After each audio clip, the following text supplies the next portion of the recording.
સૌરાષ્ટ્ર યુનિવર્સિટીમાં પીએચડીની પ્રવેશ પ્રક્રિયાને લઈ અને સૌરાષ્ટ્ર યુનિવર્સિટીના સત્તાધીશોએ નેટ પરીક્ષા ફરજિયાતનો નિયમ રાખ્યો હતો. ગુજરાતમાં માત્ર એક એવી જ યુનિવર્સિટી હતી કે જેમણે નેટ પરીક્ષા પીએચડીના પ્રવેશ માટે રાખી હતી.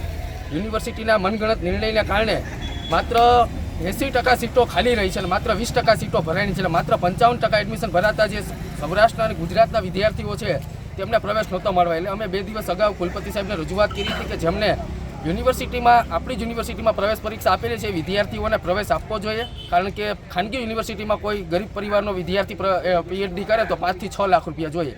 અને ક્યાંક ને ક્યાંક કુલપતિના જે સલાહકારો છે એ અમને ક્યાંક એની નાવ ડૂબાડવા બેઠા હોય એ રીતના કુલપતિના સલાહકારો રજિસ્ટ્રારથી માંડીને જે અધિકારીઓ છે કુલપતિ સાહેબ વહીવટી રીતના ખૂબ કાચા છે અને એમને કાંઈ વહીવટી જ્ઞાન નથી એટલે પોતાના મનગણત નિર્ણયો કરે છે. અમારી એક જ માંગ છે કે જેમણે યુનિવર્સિટીમાં ભૂતકાળમાં પીએચડીની પ્રવેશ પ્રક્રિયા પાસ કરેલી છે એમને પીએચડીની અંદર પ્રવેશ મળવો જોઈએ. જો આવનારા દિવસની અંદર આ નિર્ણય નહીં લેવામાં આવે તો યુનિવર્સિટીને અમે તાળાબંધી કરવાના છે.